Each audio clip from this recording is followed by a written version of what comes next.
32 डिग्रियां लेकर विदेश से लौटे थे। 4-4 पीएचडी किया था उन्होंने। 4-4 पीएचडी की डिग्री, 32 ओरिजिनल डिग्री, एक भी डिग्री डॉक्टर अंबेडकर की फेक नहीं थी। आप समझिए, जो आजकल लोग बने हैं वो अपनी डिग्री दिखाते हैं तो पता चला वो भी डिग्री नकली है।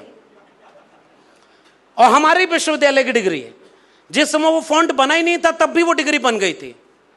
रेलवे स्टेशन पर चाय बेचना मेरे लिए कोई शर्म की बात नहीं है, उसके लिए हम आपको बधाई देते कि आपने मेहनत करके गुजारा किया। लेकिन अगले ही पल बोल दिया कि 35 साल भीख मांगे। मैं याद कर रहा हूं एक फकीर को, जो जाति क्या होती है आप देखिए, वो कहेंगे कि गर्व से कहो हम हिंदू हैं, जाति नहीं होती हमारे में। लेकिन जब गुजरात के मुख्यमंत्री से आगे बढ़कर के प्रधानमंत्री बनने के लिए चुनाव लड़ने जाएंगे तो बिना किसी से पूछे बताएंगे कि मैं ओबीसी मां का बेटा हूं। आप पहचानिएगा, मैं नाम नहीं लूंगा। 35 साल मैंने भीख मांग के गुजारा किया है। मैं हिंदी साहित्य का विद्यार्थी हूं और मैं एक दूसरे कालखंड को याद करता हूं, आइडिया ऑफ इंडिया उसके बिना संभव ही नहीं था।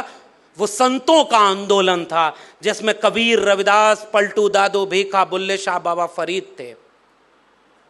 और एक तरफ कोई कविता लिख रहा था कि मांग के खइबो मस्जिद में सोइबो, तो दूसरी तरफ हमारे एक संत लिख रहे थे, चाहे वो कबीर हो चाहे रविदास हो, कि हम श्रम करके खाएंगे और भीख मांग करके हम कभी गुजारा नहीं करेंगे। श्रम करने वाले लोगों की विरासत है आइडिया ऑफ इंडिया। कबीर साहब श्रम करते थे, परिवार में रहते थे। कबीर साहब ने अपनी पत्नी को नहीं छोड़ा था, फिर भी महान बन गए।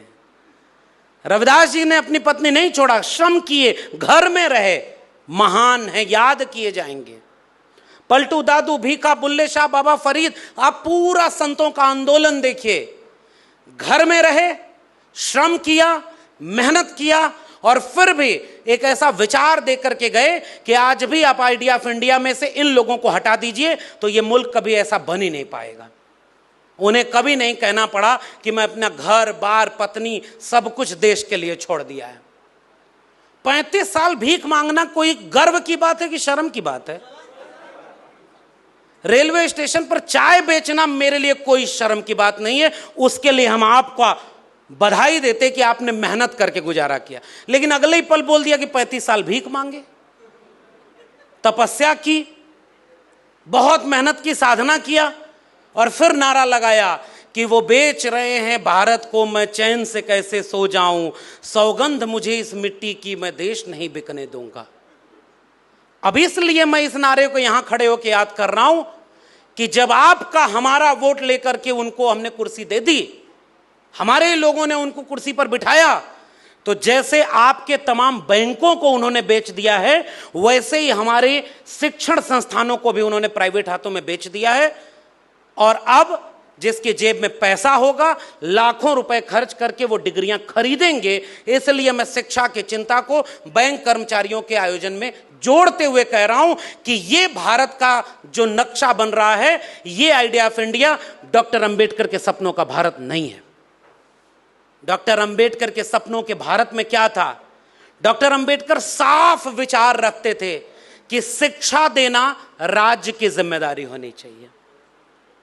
बॉम्बे लेजिस्लेटिव असेंबली में डॉक्टर अंबेडकर ने बाकायदे पर्चा पढ़ा, अपना पूरा शर्त या एक बयान दिया वहां पर कि इस देश में सबसे ज्यादा पैसा जो सरकार वसूलती है वो जनता से वसूलती है, जिसमें ज्यादातर हमारे लोग हैं, और सबसे कम खर्च करती है तो वो शिक्षा पे खर्च करती है। और बैंक, आप बैंक वाले हैं, आप तो बेहतर जानते होंगे कि एजुकेशन लोन लेना कितना मुश्किल है।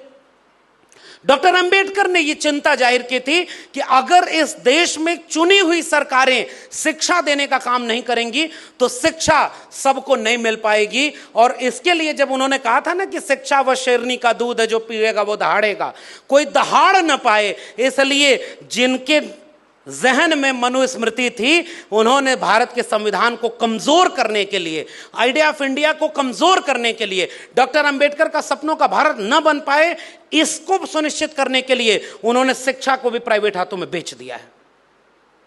जिस समय दुनिया कोविड से लड़ रही थी। और ये बात याद दिलाने की जरूरत है, क्योंकि हम भारतीय लोग बहुत जल्दी भूल जाते हैं। नए नए तमाशे शुरू हो जाते हैं, नए नए बाबा पैदा हो जाते हैं, नए नए चमत्कार होने लगते हैं, और उसमें हम असली सवाल भूल जाते हैं। डॉक्टर अंबेडकर 32 डिग्रियां लेकर विदेश से लौटे थे। 4-4 पीएचडी किया था उन्होंने। 4-4 पीएचडी की डिग्री, 32 ओरिजिनल डिग्री। एक भी डिग्री डॉक्टर अंबेडकर की फेक नहीं थी। आप समझिए, जो आजकल लोग बने हैं वो अपनी डिग्री दिखाते हैं तो पता चला वो भी डिग्री नकली है। और हमारे विश्वविद्यालय की डिग्री है, जिस समय वो फॉन्ट बना ही नहीं था तब भी वो डिग्री बन गई थी। लेकिन डॉक्टर अंबेडकर के पास ओरिजिनल डिग्री थी, हुनर था। स्कूल में पढ़ने गए तो स्कूल से बाहर बिठा दिया।